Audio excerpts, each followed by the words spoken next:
Buenas tardes, estamos en el programa Diálogo con los Medievales, un programa producido por el doctor Gonzalo Soto Posada y por José Guillermo Ángel.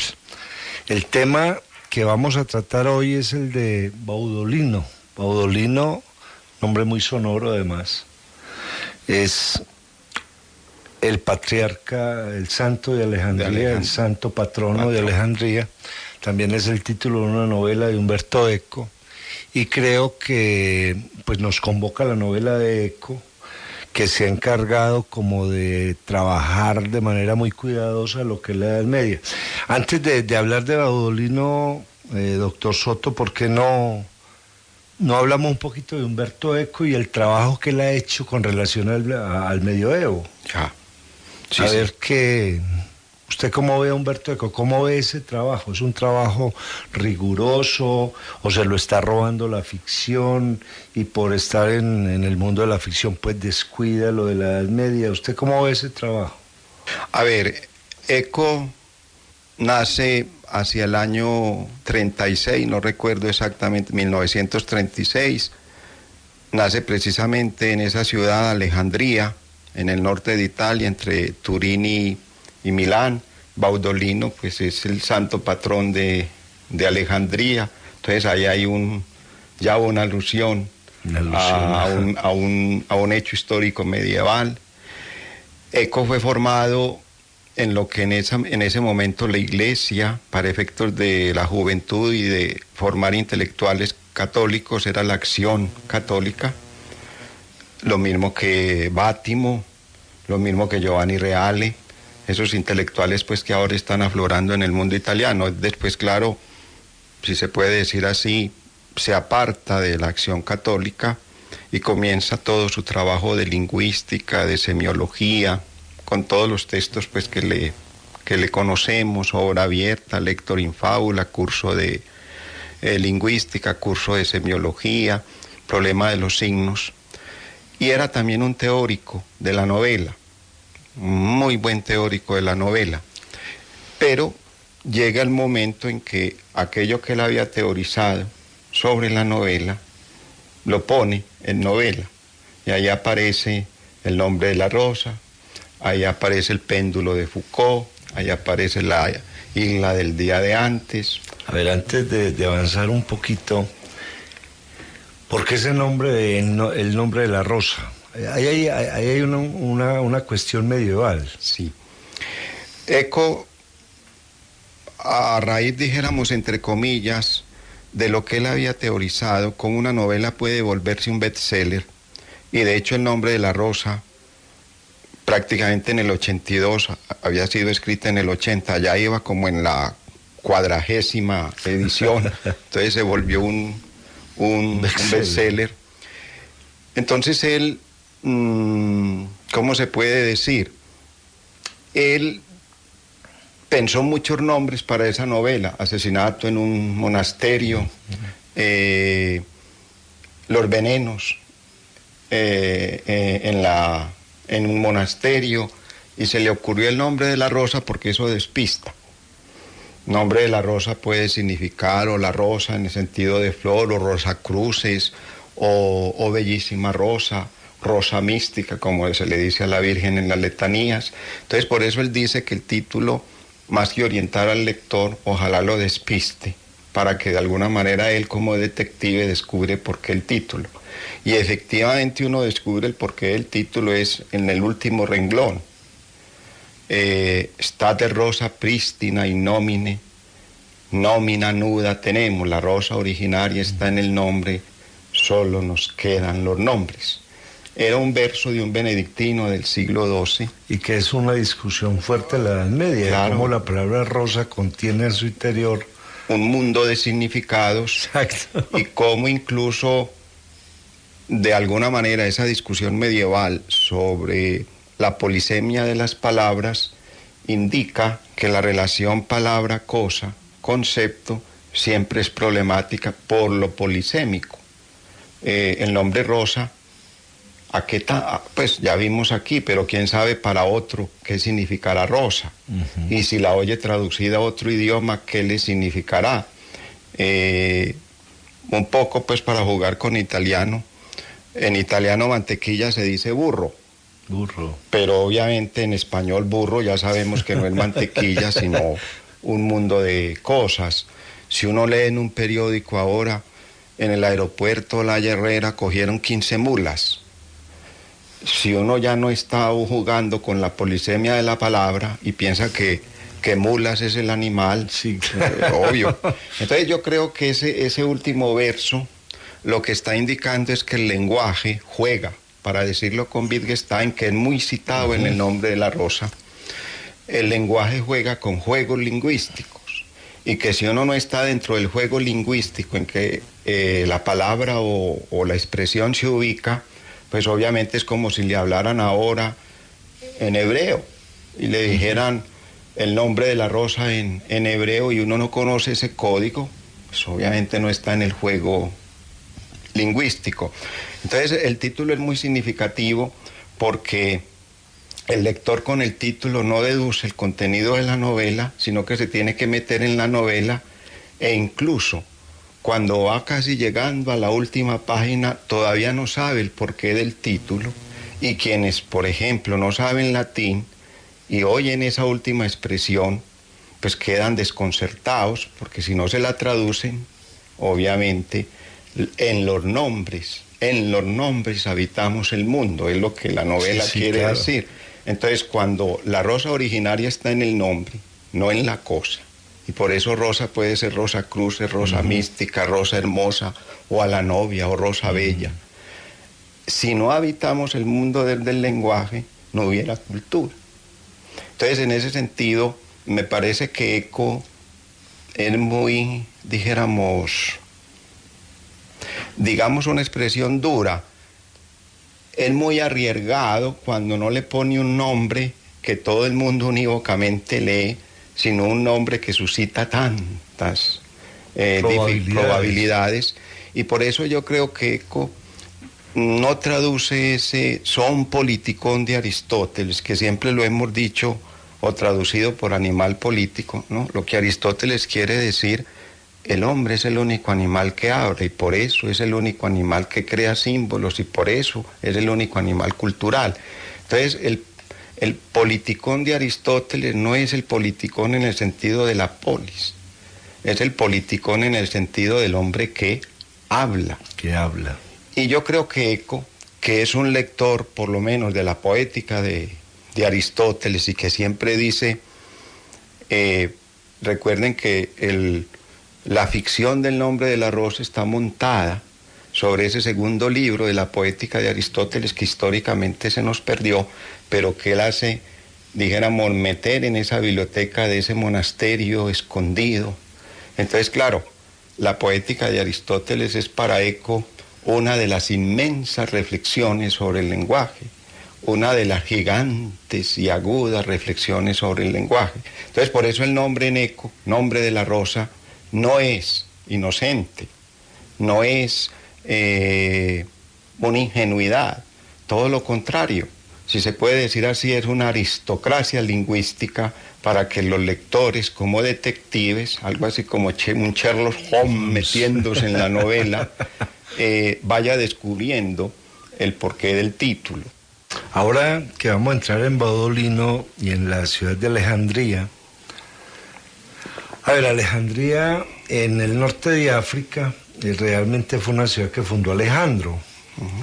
Pero en el norte de Italia esa Alejandría se toma en nombre de un santo, de un papa. A ver, históricamente Alejandría es la ciudad en donde nace Eco. Baudolino es el patrón de la ciudad de Alejandría y fue fundada hacia el siglo XII, no recuerdo la fecha exacta, precisamente para oponerse al emperador del Sacro Imperio Romano Germánico que les quería quitar a las ciudades ya organizadas en el siglo XII como casi repúblicas, Florencia por un lado, Venecia por otro, Pisa por otro, los Estados Vaticanos por otro. Entonces fue fundada por la Liga Lombarda como una ciudad parte partidaria de la autonomía de las ciudades italianas frente a la pretensión del emperador del Sacro Imperio Romano Germánico de apoderarse de todas esas ciudades y hacer de Alemania e Italia, incluidos los estados vaticanos, el gran imperio, símbolo del antiguo imperio romano. Este emperador sería Federico Barbarroja. Pero el primero, Federico Barbarroja, el de Apulia, no recuerdo, pero no es Federico II Barbarroja, que es el de Apulia. Este es Federico Barbarroja, que creo que es el abuelo genealógicamente de claro. Federico II Barbarroja, el niño de Apulia, o también llamado pues admirable emperador, por decirle algún nombre. Estos inician la dinastía Hohenstaufen, que va a ser muy importante, pero que prácticamente desaparece con el hijo bastardo de Federico II, el niño de Apulia. Y que de hecho ese Federico era emperador de Sicilia y Jerusalén. Y Jerusalén. ¡Qué maravilla! De modo que comienza con este. Entonces, para oponerse a Federico Barbarroja el primero, se crea la ciudad italiana de Alejandría. No sé si el nombre tenga relación con la Alejandría de Egipto y lo que significó Alejandría, como dijéramos, el emporio a la vez griego, pero a la vez oriental, fundado por Alejandro para hacer de Alejandría como el punto de referencia entre Oriente y Occidente. Lo cierto del caso es que Alejandría italiana fue construida como el dique urbano en el norte de Italia con Venecia por un lado, Milán por casi que en el centro, Turín hacia el otro lado, y formando como un triángulo con todas estas ciudades independientes italianas, constituir un dique para las pretensiones de Federico Barbarroja. De hecho, la novela se inicia en un dialecto que es probablemente el dialecto que desde niño aprendió Eco, viviendo en Alejandría, en el cual dialecto él pone ese primer diálogo de Baudolino, metiendo incluso palabras en alemán para designar al Kaiser. Era por eso, porque todas estas ciudades italianas unas veces se oponían al emperador y se iban con el Papa, otras veces se iban con el emperador y se oponían al Papa según vieran que le respetara la autonomía.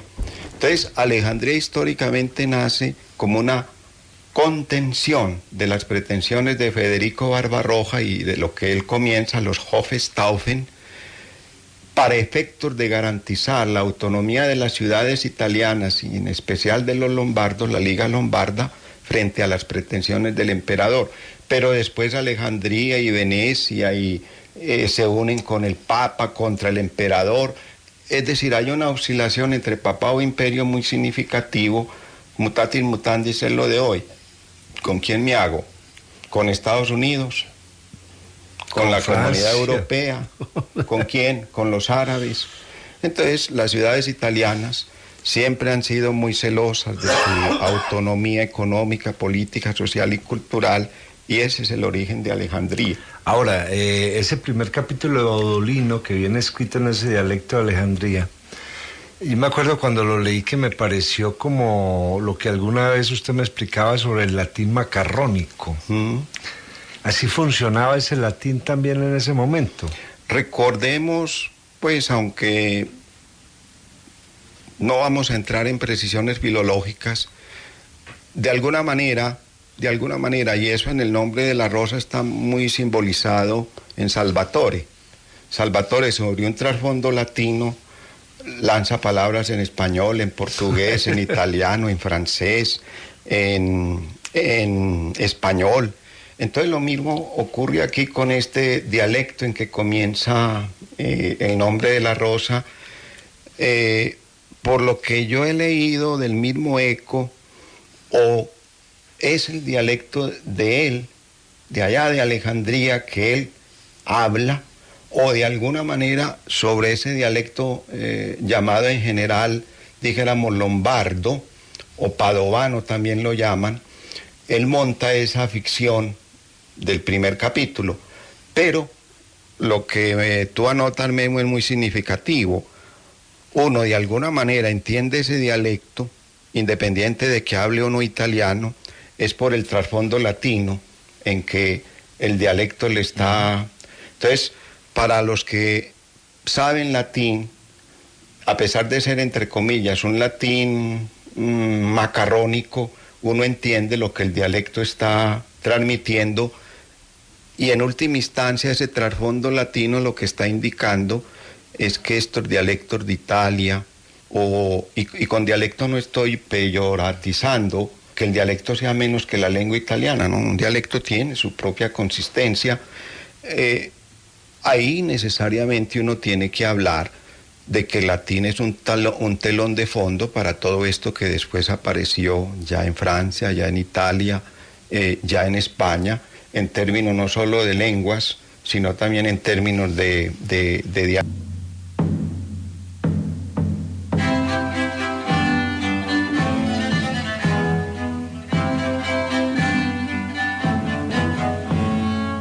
En Radio Bolivariana, el doctor Gonzalo Soto Posada y el profesor José Guillermo Ángel están presentando En Diálogo con los Medievales.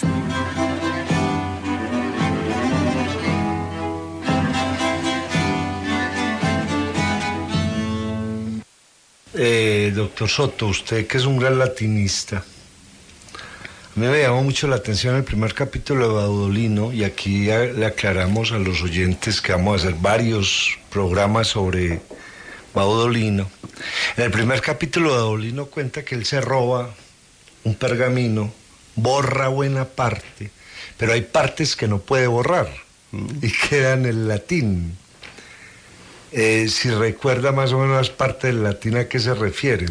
Bueno, yo creo que ahí Eco está haciendo siempre lo que, entre comillas, le ha fascinado a él como teórico de la novela y le ha fascinado a él como elaborador de la novela. Recuerden que El nombre de la rosa es un manuscrito que él, entre comillas, encuentra en una librería en términos de franceses, pero que a la vez él traduce al italiano, pero que el francés remitía a un manuscrito del siglo XIV en latín, traducido a ese francés, pero ese manuscrito del siglo XIV era Apso a los 80 años, narrando lo que había vivido a los 22.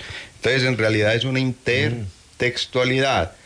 Yo leo en italiano lo que estaba en francés, que a la vez lee en francés lo que estaba en latín, pero es un latín de Apso a los 80 años, recordando lo que él hizo a los 22. Entonces es una intertextualidad para indicar que en última instancia todo texto es una obra abierta. O sea, la riqueza del texto es que no está cerrado. Cuando se cierra el texto en términos de lectura o en términos de interpretación, ya el texto no dice absolutamente nada. Entonces, lo bueno de un texto es que circula, provoca, incita, llama a ser leído siempre en forma distinta y diversa.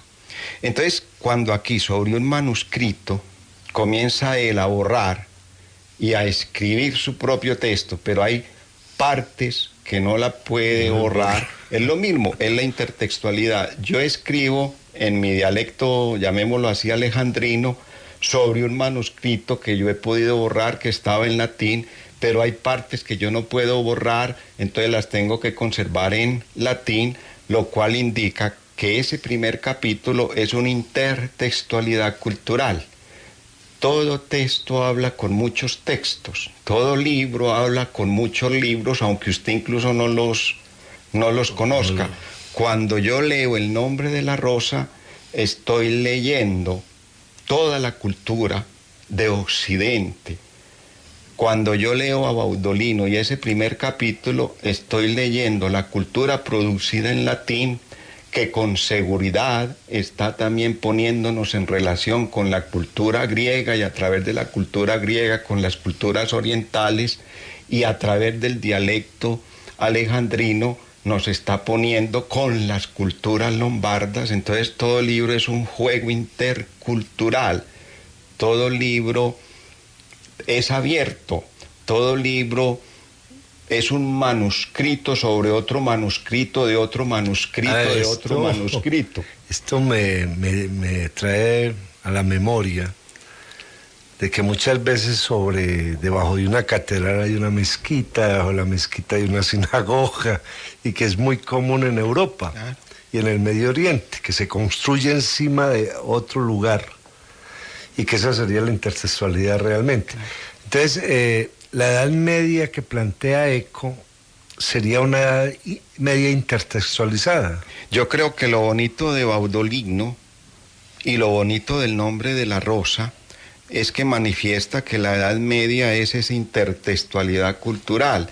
Y ahí Eco, yo creo que le está dando muy duro a eso que en algún otro programa llamábamos la racionalidad ilustrada, que solo ve el medioevo en una dirección, y que no ve que en el medioevo, incluso en el medioevo cristiano, hay tantas discusiones.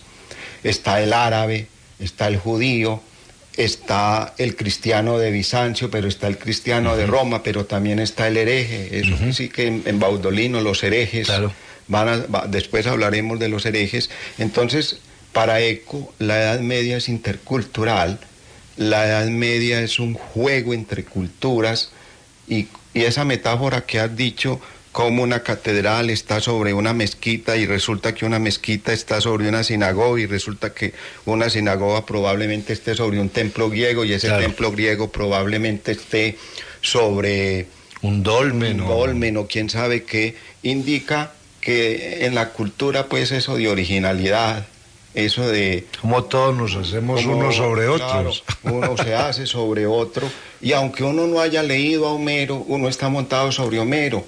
Y eso me parece que es una tesis muy importante de Eco. Toda cultura es intercultural. Toda cultura está montada sobre otras culturas, aunque usted y yo no sepamos. Pues aunque usted y yo ahora aquí en este edificio de la Bolivariana no sepamos que aquí habitaron aburráes, y etcétera, etcétera. Aquí estamos montados sobre esos aburráes. Entonces, en ese sentido, Eco, de alguna manera, con esa intertextualidad que él siempre lo hace a través de manuscritos. Recuerden, el nombre de la rosa se monta sobre un manuscrito. Claro. Baudolino es un manuscrito en latín que él borra y no borra. Es para indicar que todo libro tiene delante de sí, o mejor, para atrás, detrás de sí, millones de libros que, aunque usted no los conozca, están hablando en su libro. A ver, alguna vez Germán Espinosa, el escritor colombiano, decía que un libro bien escrito contiene en su interior toda la sabiduría del mundo. Y yo recuerdo a Thomas Mann, por eso tal vez uno tiene a veces literatos que lo fascinan a uno. Leer La montaña mágica es leer una biblioteca entera, es leer la cultura de Occidente entera, es leer todo lo que ha producido Occidente en 800 hojas, porque es que cuando uno escribe está montado sobre otros barcos. Entonces, uno navega, entre comillas, en su propia nave, pero tras esa propia nave están otros navegantes y otras naves que han hecho posible mi navegación.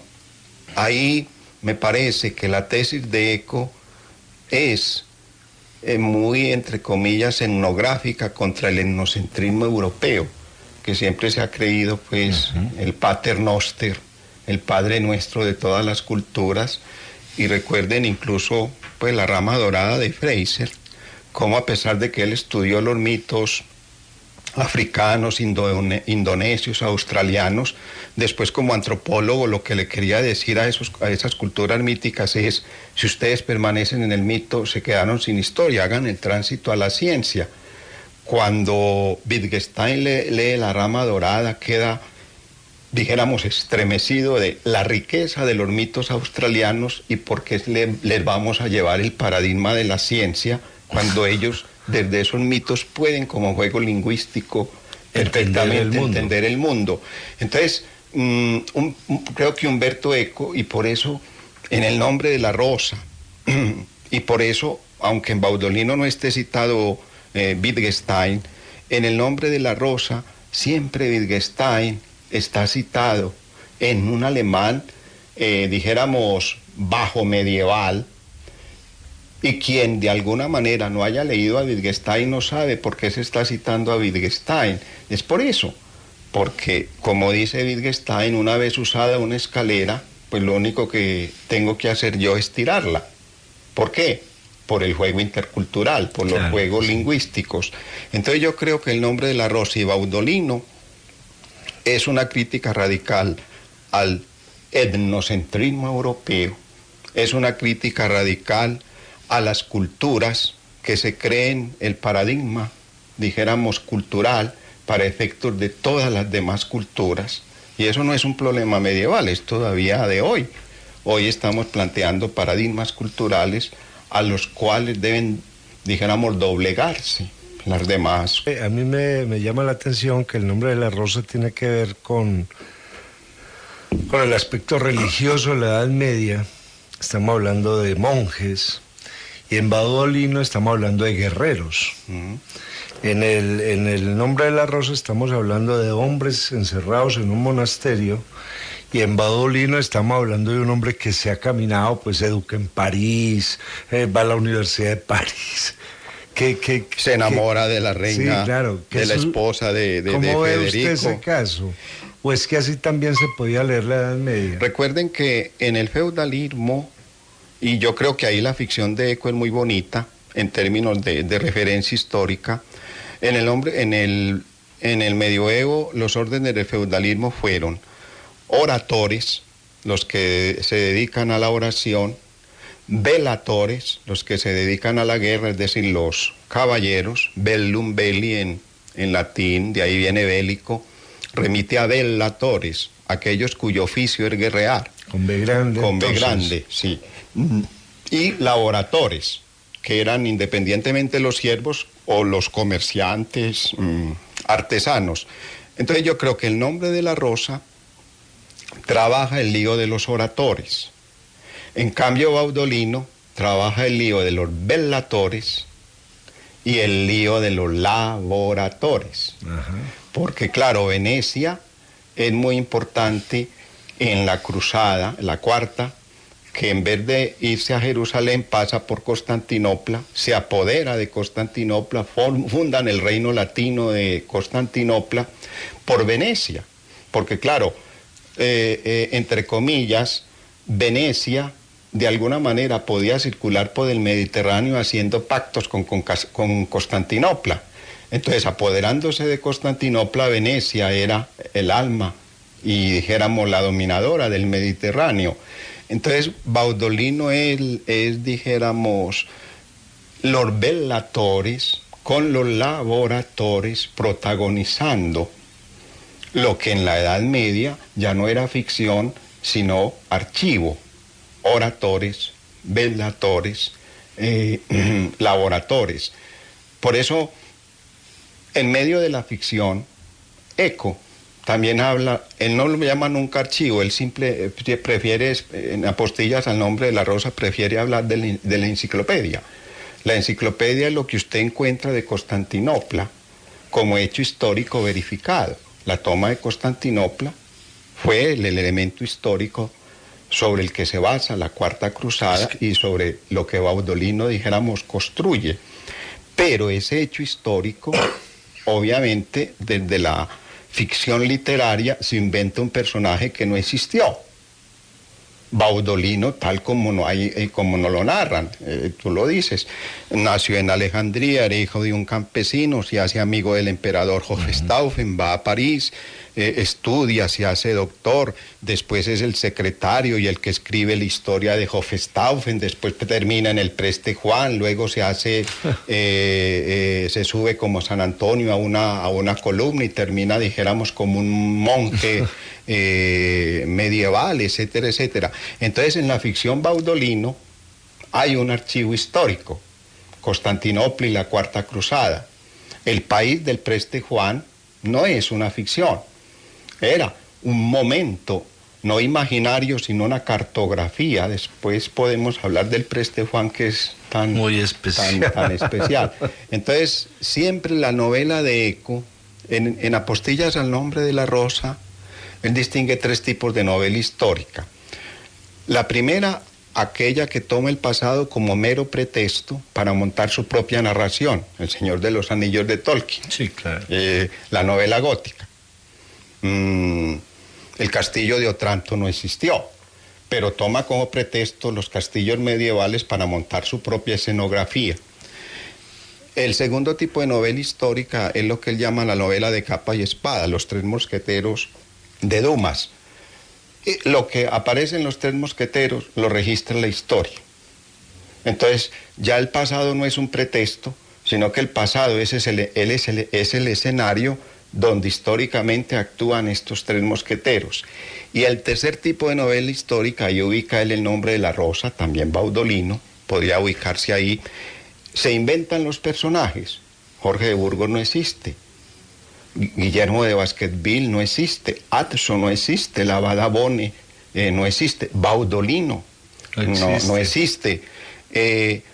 Pero son personajes que lo que dicen y hacen solo pudieron haberlo dicho y hecho en el mundo medieval. Entonces, lo que dice Burgos en El nombre de la rosa es Bernardo de Claraval. Lo que dice Baskerville es Ockham o el Marsilio de Padua. Lo que dice Baudolino es lo que en el mundo medieval pensaba un cristiano de las cruzadas o pensaba el historiador Nicetas, con quien Baudolino dialoga.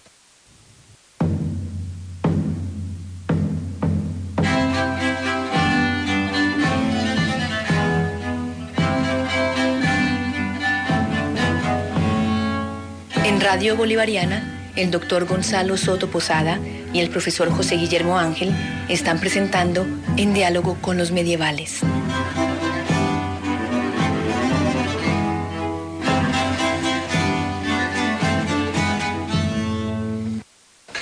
A ver, Nicetas hace casi que de psicoanalista. Sí, es incluso una figura contemporánea que de alguna manera remite a un pasado histórico, pero él siempre le está diciendo a Baudolino, ¿por qué no hace un análisis de usted como cristiano que se tomó a Constantinopla? Que de hecho en el segundo capítulo, pues, Baudolino está matando a todo el mundo, están destruyendo a Constantinopla. Piedra a piedra. Y ese encuentro con Nicetas fortuito, pues lleva a ese diálogo entre Nicetas y Baudolino. Nicetas es el historiador oficial del imperio bizantino, y en ese sentido la figura histórica de Nicetas, al introducirla en el texto, es muy importante porque Nicetas narra en su historia cómo ve un constantinopolitano, es decir, un bizantino, la Cuarta Cruzada, que obviamente no la ve bien. En cambio, si usted coge, dijéramos entre comillas, lo que dice Baudolino de la Cuarta Cruzada, Baudolino habla desde los emperadores alemanes, Baudolino habla desde los cristianos, Baudolino habla desde los venecianos, Baudolino, dijéramos, es el historiador, entre comillas, oficial del otro modo de ver la Cuarta Cruzada, que no es la de Nicetas, pero en ese diálogo Baudolino-Nicetas resulta que tanto para el uno como para el otro, la Cuarta Cruzada es un fracaso histórico. A ver, hay una cosa que le llamó la atención, por ejemplo, cuando en la Edad Media llamaban gente de Constantinopla para que fuera a Córdoba, por ejemplo, a Granada, a Sevilla. Esta gente que vive en Constantinopla, a la que los árabes los llaman los rumíes, hablan griego. La lengua de Constantinopla era el griego, y era un griego macarrónico o era un griego bien trabajado. A ver, los estudios que he podido hacer sobre la cultura bizantina, lo que otros han llamado la cultura griega. Obviamente hay padres de la Iglesia oriental, griegos, entre ellos Juan Crisóstomo, Boca de Oro. Es un griego excelente, es un griego exquisito. Lo que uno ve citado de Nicetas, literalmente, en el nombre de la rosa, es un griego exquisito. A pesar de ser un historiador, él ha leído todas las, dijéramos, poéticas para efectos de utilizar el griego en términos de ritmo, armonía, acentos, música. Entonces es un griego exquisito, es un griego que, si bien obviamente ya no es el griego clásico jónico o el griego clásico platónico, sin embargo, alguna herencia de ese griego de la antigüedad sigue, dijéramos, presente en el imperio, bizantino. Por ejemplo, la traducción de la profesora María Cecilia Posada de un himno a la Virgen, no recuerdo si es del siglo XII, en la traducción ella muestra cómo, si bien es un griego que en una u otra forma ha sido resemantizado, reconsiderado, transformado, es un griego poético, es un griego que, entre comillas, no tiene nada que envidiarle en términos poéticos o en términos literarios a los signos, a los dioses, llámese Dionisos o llámese Apolo, de la antigüedad griega, obviamente que aquí dirigido a María. En ese contexto no es un griego macarrónico, es un griego escrito por eruditos, es un griego hablado por eruditos, es un griego que ha cultivado la tradición tanto filosófica como científica como literaria de la antigüedad griega. Es un griego que tiene en su poder los manuscritos de, por ejemplo, de la obra platónica, de la obra aristotélica. Y recuerden que a uno le dicen en los manuales que cuando Constantinopla cae en 1453, muchos de estos humanistas que hablan perfectamente griego, que leen a Platón, leen a Aristóteles, van a parar a Florencia, y Lorenzo de Médicis funda la nueva academia, y ellos se ponen nombres, entre comillas, italianos, Ficino, por ejemplo, pero Ficino es un emigrante constantinopolitano que, recibido por Lorenzo el Magnífico, trae consigo sus manuscritos, y además de hablar griego también conocen muy bien el latín.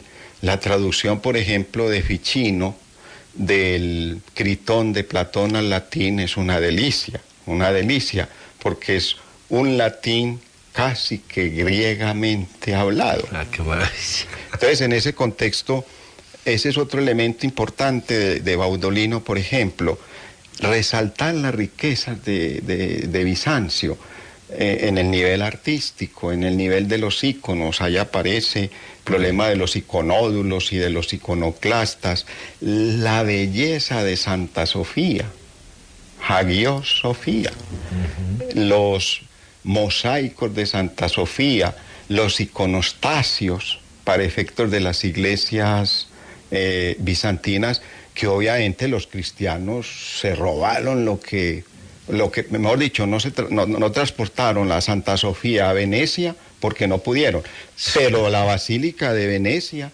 es hecha sobre el modelo bizantino, la cúpula, los mosaicos y el oro.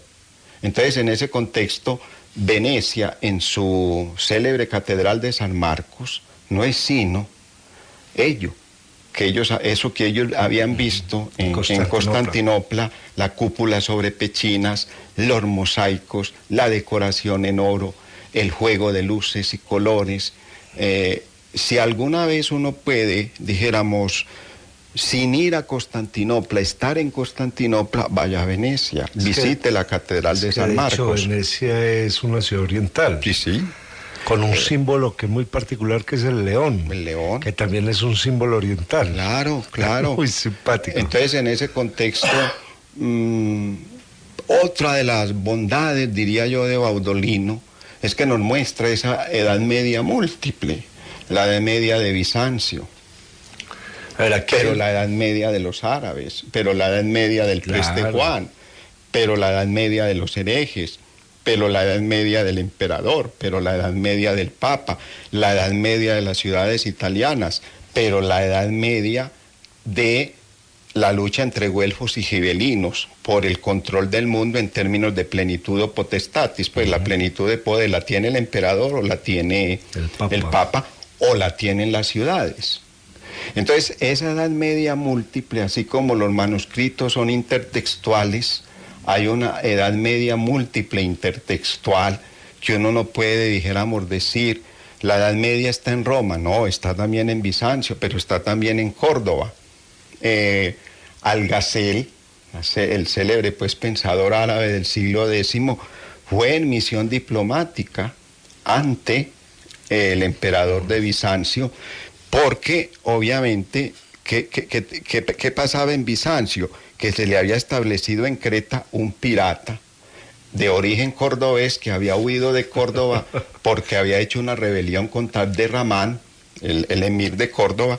Entonces, en Creta estableció una república independiente que asolaba las naves mediterráneas bizantinas. Entonces Abderramán manda a Algasel negocia con el bandido cretense y le dice, vea, no vuelva a atacar a las naves bizantinas. ¿Por qué?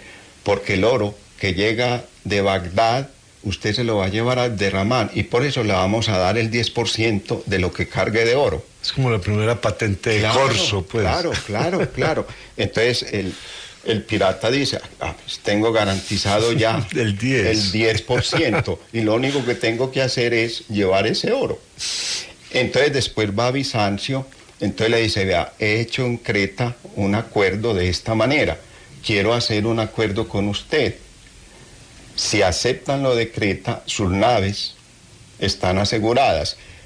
Mi emir quiere entonces negociar una paz con ustedes para efectos de no nos ataquemos en el Mediterráneo, a pesar de ustedes ser cristianos y nosotros musulmanes, porque si sacamos de lado al entre comillas pirata, ustedes y nosotros haciendo un acuerdo podemos comerciar, podemos intercambiar ideas.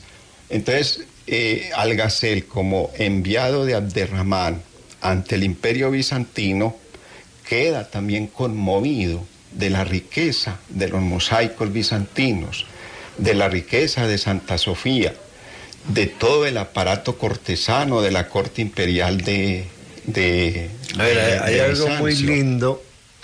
Y es que en Bizancio es donde se concibe el Christos Pantocrator, que es de pronto uno de los íconos más importantes que produjo la ciudad de Bizancio. Ese Christos Pantocrator, ¿cómo era entendido en el medioevo? Vea, literalmente, Christos Pantocrator significa Cristo, rey de todo, rey del universo. Entonces, en ese sentido, el Pantocrator era la proclamación del reinado de Cristo sobre todas las cosas. Esa simbología, obviamente, está tomada del Apocalipsis, en donde Cristo viene determinado como rey de todo. Entonces en Bizancio esa iconografía se hizo usual. El Pantocrator lo que determinaba era el gobierno de Jesús, o mejor, de Cristo, en términos universales y en términos, dijéramos, cósmicos, no solo sobre los hombres, sino sobre cosas, animales, y todo se iba a reconciliar en Cristo, idea de Pablo, idea del Apocalipsis, gracias a esa pantocracia, gracias a ese gobierno universal. Entonces, Bizancio se inventa esa iconografía y esa iconografía pasará al mundo latino, todavía al mundo moderno y todavía al mundo contemporáneo. El año litúrgico termina, cristianamente hablando, con la fiesta de Jesucristo Rey. Y bueno, y usted sabe, en la Revolución Mexicana Jesús Rey contra los revolucionarios, y Viva Cristo Rey contra los zapatistas. Entonces esa iconografía, en medio de sus manifestaciones estéticas, también tenía una idea política. ¿Quién representa al Pantocrátor en la tierra? El emperador. Por eso en Bizancio, a diferencia de Occidente, nunca hubo papas. Y por eso Bizancio, hasta hoy, nunca ha aceptado la primacía del Papa en términos de sucesor de Pedro. En Bizancio, el patriarca de Constantinopla estaba al servicio del emperador, porque el emperador era el símbolo visible de la pantocracia real de Cristo. Entonces, eso también lleva a unas consideraciones políticas interesantes y lleva a que si el emperador representa a Cristo en la tierra y el patriarca de Constantinopla es meramente un servidor espiritual de ese Pantocrátor terrenal que es el emperador, entonces nunca Constantinopla va a aceptar la plenitud de poder, del Papa Romano. Papa Romano. A ver, yo creo que terminamos esta primera parte sobre Baudolino, que de pronto será el texto que más maravillas y sorpresas nos puede causar sobre la Edad Media. Y creo que sobre él podemos, como dijiste, hacer tantos programas: el Preste Juan, sí, las herejías, las cruzadas, Hipatía, que aparece al final de la novela. Es una mujer muy, muy especial. Bueno, tantas cosas que puede suscitar la lectura de Baudolino. Bueno, muchas gracias, Gonzalo. Hasta el próximo programa, entonces.